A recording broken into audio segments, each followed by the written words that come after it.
بسم اللہ الرحمن الرحیم۔ سورۃ البقرہ آیت نمبر 27۔ ترجمہ: جو اللہ کے عہد کو پختہ کرنے کے بعد توڑتے ہیں اور جس کے جوڑنے کا اللہ نے حکم دیا ہے اسے توڑتے ہیں اور ملک میں فساد کرتے ہیں، وہی لوگ نقصان اٹھانے والے ہیں جو اللہ کے ساتھ کیے ہوئے عہد کو توڑ دیتے ہیں۔ اور سب سے بڑا عہد ہے، جو پہلا عہد ہے وہ ہم نے کیا عالم ارواح میں۔ روح کی شکل میں لوگ تھے جب تخلیق کی گئی، جسم کی شکل میں نہیں تھے۔ اللہ نے سب کو جمع کیا اور پوچھا کہ کیا میں ہی تمہارا رب ہوں؟ سب نے کہا بے شک آپ ہی ہم سب کے رب ہیں، خالق ہیں۔ تو اللہ کہتا کہ اس عہد کو توڑتے ہو، اللہ کو اپنا حاکم، خالق، مالک ماننے کے بجائے خود حاکم بن کر بیٹھ گئے۔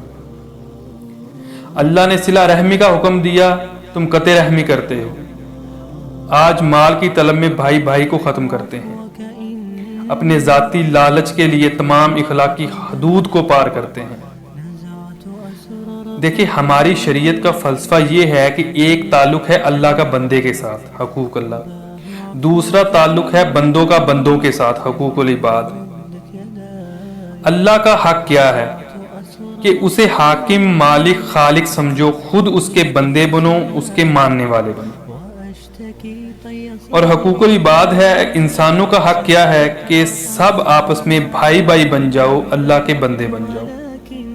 اور اس میں سب سے اہم ترین رحمی رشتہ ہے سگے بہن بھائیوں کا۔ پھر دادی دادا پر جائیں تو بہت سے رشتے اور جڑیں گے، ساتھ کزنز آ جائیں گے۔ پردادی پردادا پر جائیں گے تو اور رشتے جمع ہو جائیں گے، یہاں تک کہ بابا آدم اور اماں حوا پر جا کر تمام انسان جمع ہو جاتے ہیں۔ تو رحمی رشتے کی بڑی اہمیت ہے۔ دیکھیں، دو چیزوں کے نتیجے میں دنیا میں فساد پیدا ہوتا ہے، یا تو اللہ کی اطاعت سے باغی ہو گئے یا آپس میں ایک دوسرے کی گردنیں کاٹنے لگے۔ یہی وہ لوگ ہیں جو نقصان اٹھانے والے ہیں۔ آیت نمبر 28۔ ترجمہ: تم اللہ کا کیوں کر انکار کر سکتے ہو، حالانکہ تم بے جان تھے، پھر تمہیں زندہ کیا، پھر تمہیں مارے گا، پھر تمہیں زندہ کرے گا، پھر تم اسی کے پاس لوٹ کر جاؤ گے۔ اب یہاں وہ بات آ گئی کہ آج نگاہوں سے بالکل اوجھل ہو چکی ہے کہ ہم دنیا میں آنے سے پہلے مردہ تھے۔ اس کے کیا معنی ہے؟ ہماری پہلی تخلیق ہوئی عالم ارواح میں، ارواح کی صورت میں، روح کی صورت میں۔ پھر ہمیں سلا دیا گیا، ایک عہد لیا گیا ہم سے، پھر ہمیں سلا دیا گیا۔ وہ ہماری گویا کہ پہلی موت تھی۔ مردہ بے جان ہوتا ہے،